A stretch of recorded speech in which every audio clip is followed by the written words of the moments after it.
Students, કેમ છો બધા મિત્રો? હાલની આપણી જે પરિસ્થિતિ છે એ દિવસે ને દિવસે કપરી બનતી જાય છે અને આવી પરિસ્થિતિમાં ઓનલાઈન શિક્ષણ સિવાય બીજો કોઈ જ વિકલ્પ આપણી પાસે રહ્યો નથી. તેથી આપણે આ ટેકનોલોજીનો ઉપયોગ કરી અને આપણા શિક્ષણ સાથે જોડાઈ રહેવું અનિવાર્ય બની ગયું છે. આપણે બધા ફરી પાછા ઓનલાઈન અભ્યાસ માટે ફરી વખત મળી રહ્યા છીએ. આજે આપણા ઇંગ્લિશ વિષયના નવા ટોપિક સાથે. એ ટોપિક છે યુનિટ 3, મોહન એન્ડ હિઝ વીણા. મોહન અને એની વીણા. હવે પહેલા તો આપણે ટાઇટલને સમજવાનો પ્રયત્ન કરીએ કે મોહન એન્ડ હિઝ વીણા. હવે આ મોહન કોણ છે અને વીણા એ તો આપણને ખબર પડે કે ભાઈ કોઈ સંગીતનું સાધન છે. હવે જેટલા પણ સંગીતકારો છે એ પ્રખ્યાત થયા છે આજે સમાજની અંદર, એમની નામના થઈ છે એ કેના કારણે થાય છે?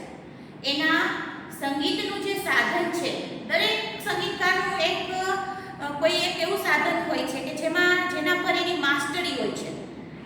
તો એ સાધન ઉપર એને ઘણો બધો અભ્યાસ કરેલો હોય, ઘણા વર્ષોની મહેનત એમાં લગાડી દીધેલી હોય, ત્યારે એ સંગીતના સાધન ઉપર એને માસ્ટરી મળી અને એ માસ્ટરીના કારણે એની જે આવડત છે એના કારણે એ સમાજની અંદર પ્રખ્યાત થાય છે. તો સમાજની અંદર પ્રખ્યાતતા એને કેના દ્વારા મળી? તો એના મ્યુઝિકલ ઇન્સ્ટ્રુમેન્ટ એટલે કે સંગીતના જે તે સાધન દ્વારા. તો આમે આપણે જોઈએ ને તો અમુક નામ આપણી સામે આવે ને તરત આપણે એની નામ ઉપરથી એની ઓળખ યાદ આવી જાય. ધારો કે આપણે બે ઉદાહરણ લઈએ કે ઝાકિર હુસેન. નામ સાંભળતા જ આપણને એમ થઈ ગયું ભાઈ એ તો મોટા તબલા વાદક છે. પછી બિસ્મિલ્લાહ ખાન, તો એ શરણાઈ વાદક છે. પછી હરિપ્રસાદ ચોરસિયા, તો એ ફ્લ્યુટ વાંસળી વાદક છે. અને એવી રીતે આવા જે મહાન સંગીતકારો થઈ ગયા છે એ મહાન સંગીતકારો એમના સાધન દ્વારા, એમના મ્યુઝિકલ ઇન્સ્ટ્રુમેન્ટ દ્વારા એ જગતની અંદર, આખા વિશ્વની અંદર એમને નામ મેળવ્યું છે. માત્ર ઇન્ડિયાની અંદર જ નહીં, વિશ્વના દરેક સંગીતકારોએ નામના મેળવી હોય તો એ માત્ર ને માત્ર એના સંગીતના સાધન એટલે કે મ્યુઝિકલ ઇન્સ્ટ્રુમેન્ટના કારણે. તો મોહન પણ, જેમનું પૂરું નામ છે પંડિત વિશ્વમોહન ભટ્ટ, એમને પણ આ પોતે મહાન સંગીતકાર છે અને એમને પણ નામના કેના લીધે મળેલી છે? તો એમની વીણાના લીધે. વીણા આપણે જોઈએ તો આપણા ઇન્ડિયાનું મૂળ મ્યુઝિકલ ઇન્સ્ટ્રુમેન્ટ છે કે વર્ષોથી આપણા ઇન્ડિયાની અંદર આ વીણા છે એ વગાડવામાં આવી છે. એમ દરેક દેશની અંદર અમુક એમના પોતાના સંગીતના સાધનો હોય કે જે બીજે ઓછા જોવા મળતા હોય એવા. તો એ વીણા છે એ આપણું ઇન્ડિયાનું મ્યુઝિકલ ઇન્સ્ટ્રુમેન્ટ છે. અને આ મોહનની વીણા એટલે કેવી વીણા? જો અહીંયા હિઝ વીણા આપ્યું છે, એની વીણા. તો વીણા તો બધી સરખી હોય પણ એવી વીણાની વાત નથી. એમની જે વીણા છે જેને મોહન વીણા કહેવામાં આવે છે, એ મોહન વીણા એ ગિટાર અને આપણી જે ઇન્ડિયન વીણા છે એનું બંનેનું કોમ્બિનેશન છે. એટલે મૂળ છે એ દેખાવે ગિટાર છે અને ગિટાર આપણને ખબર છે કે એ આપણી ઇન્ડિયાનું મ્યુઝિકલ ઇન્સ્ટ્રુમેન્ટ નથી, વિદેશી છે. તો આ જે ઇન્ડિયાનું મ્યુઝિકલ ઇન્સ્ટ્રુમેન્ટ નથી એવી ગિટારને દેખાવ ગિટાર જેવો અને એની અંદર એવી રચના કરવામાં આવી કે એ વાગે જ્યારે એમાંથી સૂર નીકળે ત્યારે એ સૂરો છે એ આપણા ઇન્ડિયાની જે વીણા છે એના જેવા હોય. તો આ બંને સાધનનું કોમ્બિનેશન કરીને એને મિક્સ કરીને આ મોહને એક નવા જ પ્રકારની વીણા બનાવી. એટલે એને નામ આપવામાં આવ્યું મોહન વીણા. એ એમની શોધ છે પોતાની. એમને ઘણા બધા મ્યુઝિકલ ઇન્સ્ટ્રુમેન્ટ ઉપર અભ્યાસ કર્યો, એમના અલગ અલગ પાસાઓને સમજ્યા અને પછી બધા જ મ્યુઝિક ઇન્સ્ટ્રુમેન્ટ હોય ને એની અંદર કંઈક ને કંઈક ખાસ બાબત હોય, એમાં બીજા કરતાં કંઈક રીતે અલગ પડતું હોય. તો આવી સારી અલગ પડતી બાબતો છે એને ભેગી કરી એનો અભ્યાસ કરી અને એક બીજા નવા સાધનની અંદર એને મૂકવામાં આવી, એને નાખવામાં આવી. આવી રીતે એને નવી જ મોહન વીણાનો ની રચના કરી નાખી, શોધ કરી નાખી. અને એ મોહન વીણાના કારણે આજે આખા વર્લ્ડની અંદર એ ખૂબ જ પ્રખ્યાત છે અને ખૂબ જ નામના મેળવેલી છે એમને. એટલા માટે આપણા પાઠનું અહીંયા નામ આપવામાં આવ્યું છે મોહન એની વીણા. કારણ કે આ પાઠની અંદર આપણે મોહન વિશે અને એની વીણા વિશે ભણવાનું છે, એમની વાતો આપેલી છે. પાઠ ભણવામાં એકદમ સરળ છે, નવા શબ્દો પણ ખૂબ વધારે નથી. પરંતુ પાઠ શરૂઆત કર્યા પહેલા આપણે પ્રી ટાસ્ક જોવાનો છે. પ્રી ટાસ્ક એક્ઝામમાં નથી પૂછાતો, પણ અહીંયા જે આપણને પ્રી ટાસ્ક આપેલું છે, જેમ આપણે બીજા યુનિટની અંદર પ્રી ટાસ્ક હતું એ આપણને પાઠમાં પણ મદદરૂપ થતું હતું અને એમાંથી પણ પ્રશ્નો પૂછાય એવું હતું. અને આ પણ એવું જ છે કે જે પાઠનું નથી, પણ આ જે આપેલું છે આપણને પરીક્ષામાં નોન વર્બલ ટેક્સ્ટ તરીકે પૂછાય છે, જેને આપણે સામાન્ય ભાષામાં એડવર્ટાઇઝમેન્ટ કે એડ કહેતા હોઈએ છીએ. નોન વર્બલ ટેક્સ્ટ, નોન એટલે જેમાં વર્બલ શબ્દોનો લખાણ ન હોય એવું. એટલે કે આવી કોઈ પ્રકારનો ચાર્ટ આપેલો હોય, કોઈ ટાઈમ ટેબલ આપેલું હોય, કોઈ રિસિપ્ટ આપેલી હોય, અથવા તો કોઈ જાહેરાતો આપેલી હોય, આવું કંઈ પણ આપેલું હોય અને જેના આધારે એનું આપણે અવલોકન કરવાનું અને એના આધારે નીચે આપેલા પ્રશ્નોના જવાબ આપવાના. તો આને કહેવાય નોન વર્બલ ટેક્સ્ટ. તો આ નોન વર્બલ ટેક્સ્ટ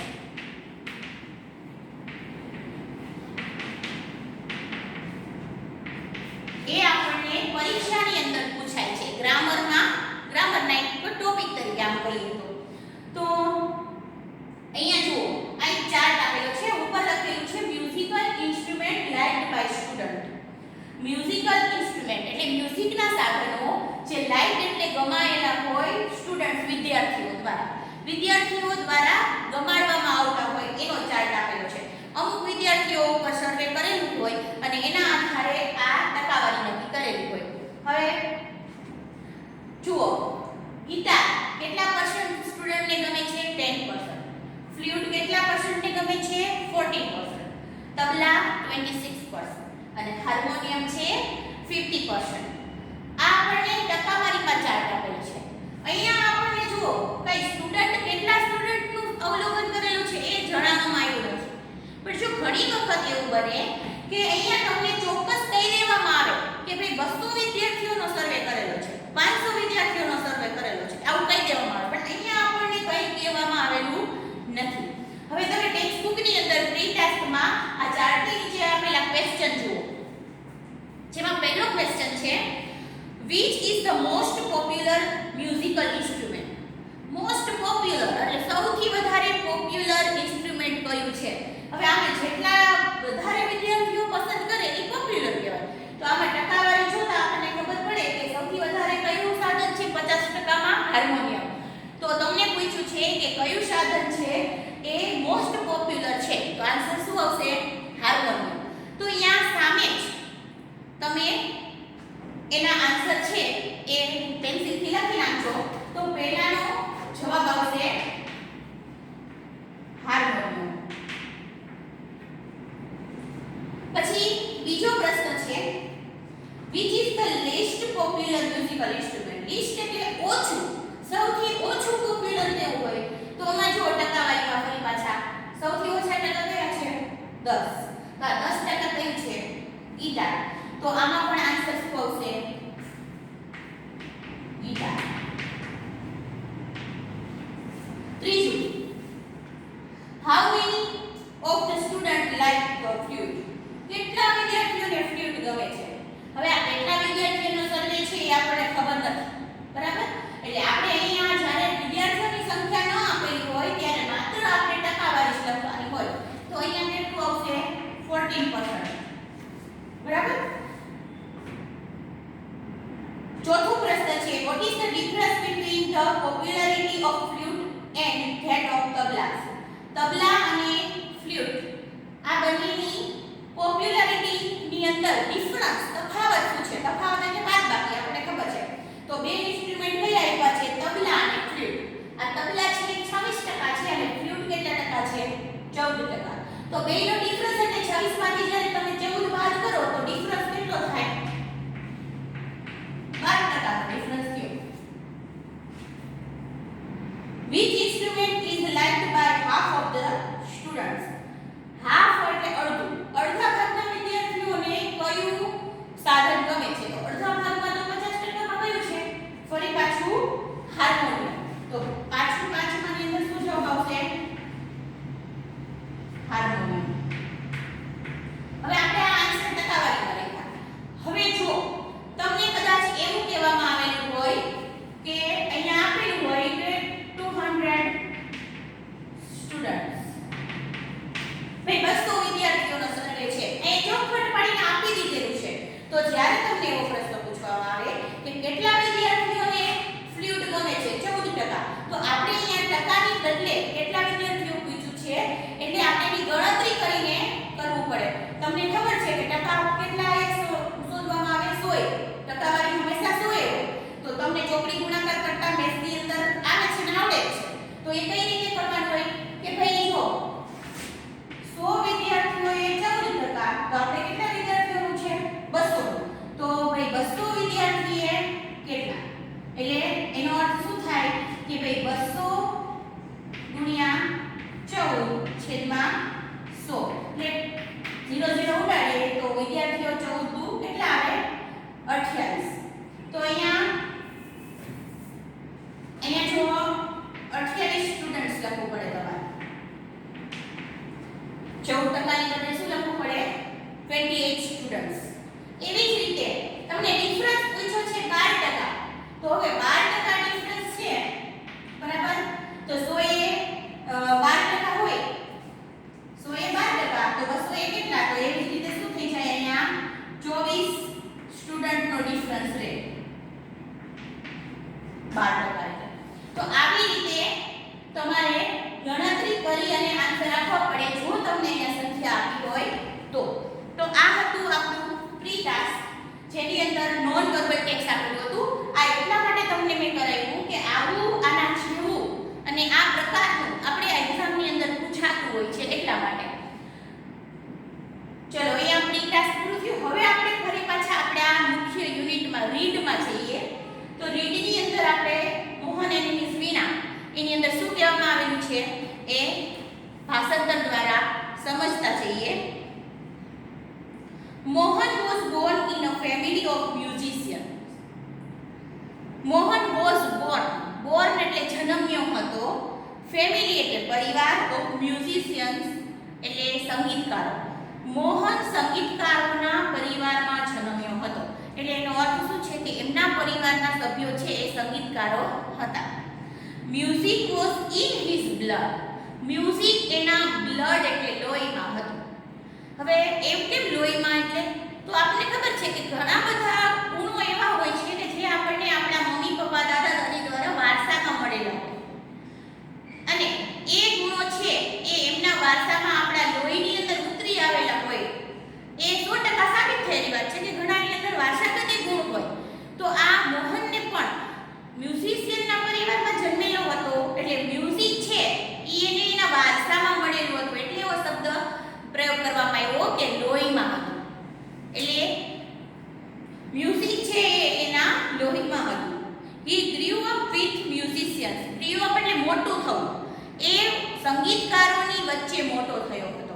પરિવારના બધા સંગીતકારો હોય અને એમની વચ્ચે જ્યારે ઉછેર થતો હોય કોઈ બાળકનો, તો સંગીતકારો છે એટલે ઘરની અંદર સંગીતનો અભ્યાસ થતો હોય, એમના રિહર્સલ થતા હોય, તો એ નાનપણથી જ એ જોતો આવતો હોય, એમની વચ્ચે મોટો થયો હોય. એટલે સ્વાભાવિક વસ્તુ છે કે જે બાળક છે એ જેવા વાતાવરણમાં રહે એ વાતાવરણની અસર એના ઉપર 100% થતી હોય છે. આ વૈજ્ઞાનિક રીતે સાબિત થયેલી વાત છે કે જેવું વાતાવરણ બાળકને મળે એમાં એ વાતાવરણની અસર 100% થતી હોય છે.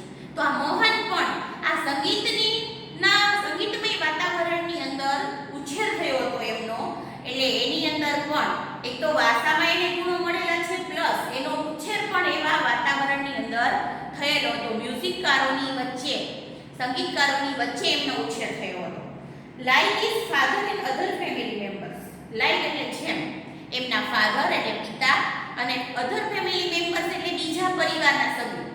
બીજા પરિવારના સભ્યો અને એના પિતા એમની જેમ he was entirely trained in vocal music. entirely શબ્દ છે એનો અર્થ થાય ખૂબ જ નાની વયથી, અતિશય શરૂઆતથી, એટલે ખૂબ નાનો હતો ત્યાંથી જ એને વોકલ મ્યુઝિક એને કહેવાય કે જે કંઠમાંથી ગવાઈને જે સંગીતનો એક પ્રકાર છે કે ગાવું સારી રીતે, તો કંઠમાંથી જે ગવાઈને જે મ્યુઝિક નીકળતું હોય એ સંગીતને વોકલ મ્યુઝિક કહેવામાં આવે છે. તો નાનપણથી જ એના પિતા અને બીજા જે પરિવારના સભ્યો હતા એમની જે મોહનને પણ એનો અભ્યાસ મળેલો હતો. એમાં એને ટ્રેન્ડ એટલે તાલીમ મળેલી હતી, એને શીખવાડવામાં આવેલું હતું નાનપણથી. and then he tried his hand at the violin. અને પછી એને પોતાના try his hand એટલે હાથ અજમાવવો એટલે કોઈ વસ્તુ પર પ્રયત્ન કરવો, એની પ્રેક્ટિસ કરવી. તો એને વાયોલિન ઉપર પોતાનો હાથ અજમાવવાનો પ્રયત્ન કર્યો હતો, એટલે કે વાયોલિન શીખવાનો પ્રયત્ન કરેલો હતો. when he was about 10, જ્યારે 10 વર્ષનો હતો, he started liking sitar. ત્યારે એને સિતાર ગમવા લાગી હતી. જુઓ, સૌથી નાનપણથી જ એને વોકલ મ્યુઝિક એટલે કંઠીય સંગીતનું તો જ્ઞાન હતું જ, એને પ્રેક્ટિસ મળતી હતી. સાથે સાથે એ વાયોલિન પણ શીખતો અને 10 વર્ષની ઉંમર થઈ એટલે એને સિતાર ગમવા લાગી.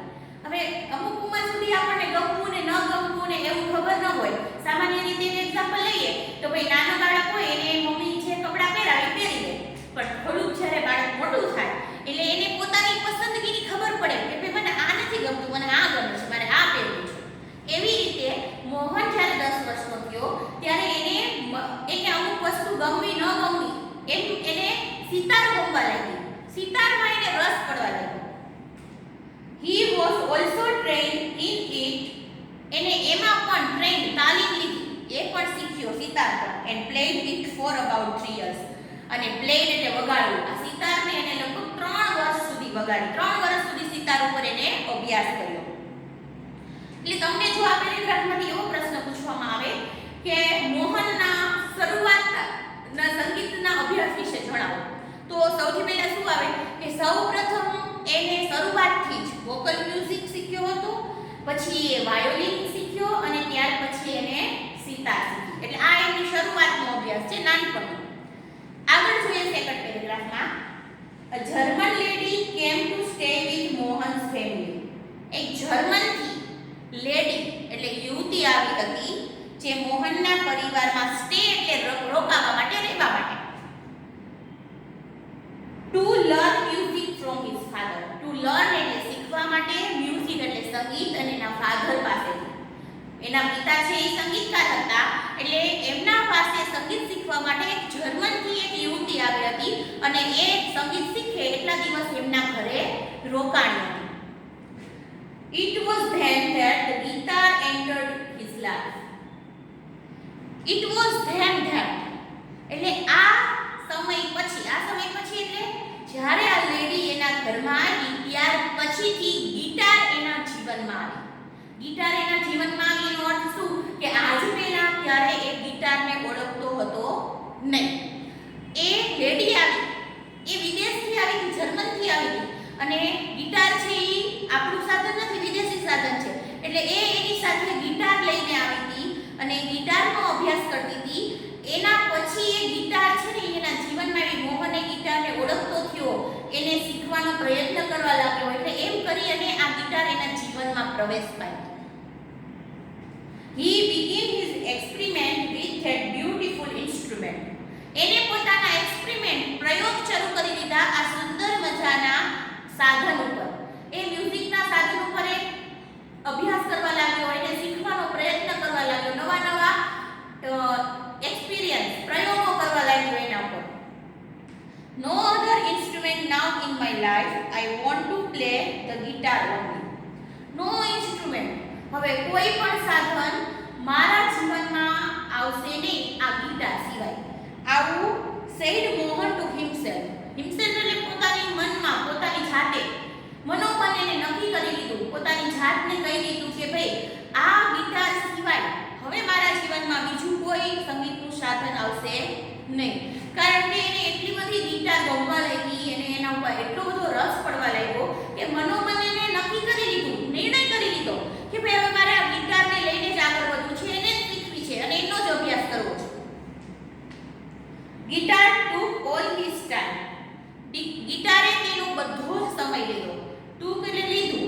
હવે બધો સમય લીધો એટલે આખો દિવસ બીજા બધા જ સાધનને પડતા મૂકી અને માત્ર ને માત્ર એને ગિટાર ઉપર અભ્યાસ કરવાનું શરૂ કરી દીધું.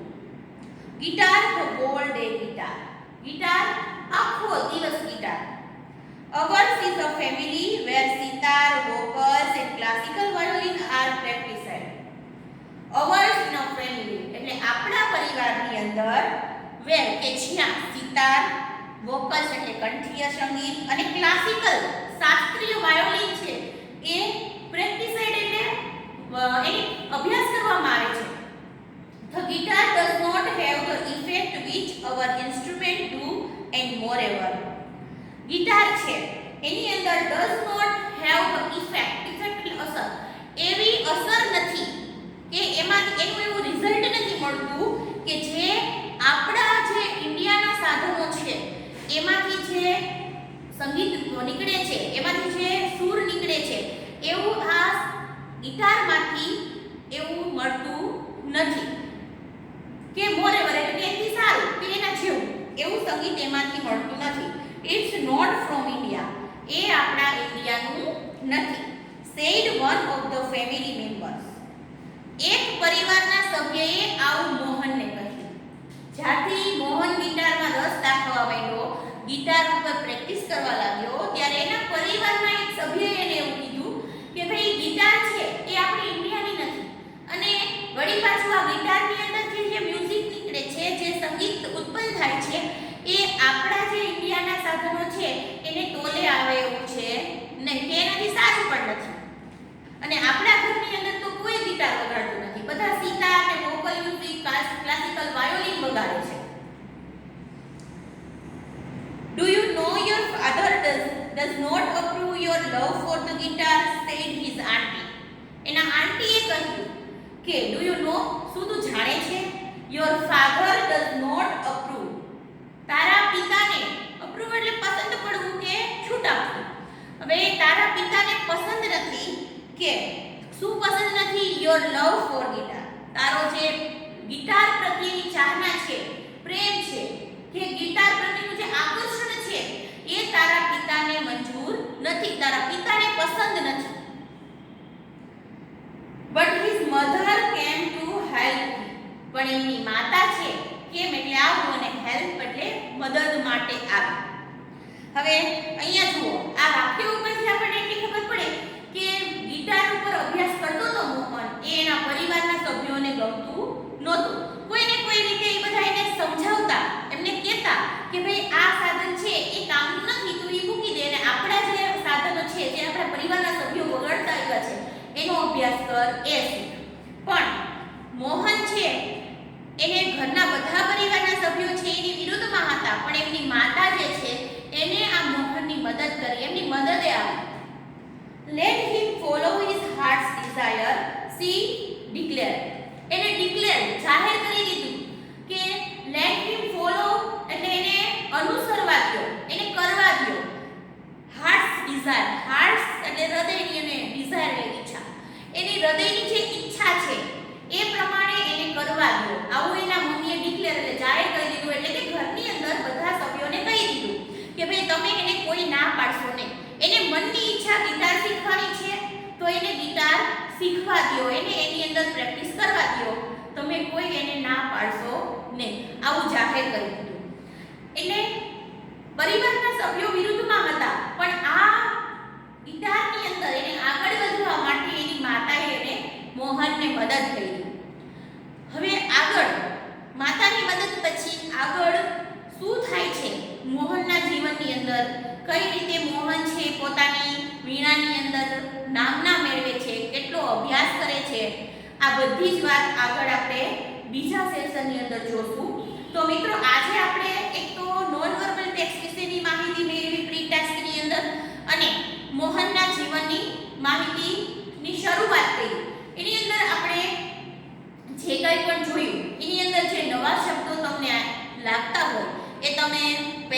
અચૂક લખેલા હશે. એટલે આજના હોમવર્કની અંદર તમારે આ પાઠમાં આવતા નવા શબ્દો એટલે કે સ્પેલિંગ્સ લખવાના છે.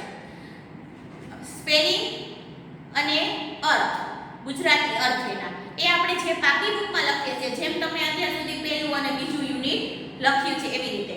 તો આજના વિડીયોની અંદર તમારે ત્રીજા યુનિટના સ્પેલિંગ લખવાના છે. ચાલેલો છે એ પાઠના પણ અને અધૂરો છે એ પાઠના પણ.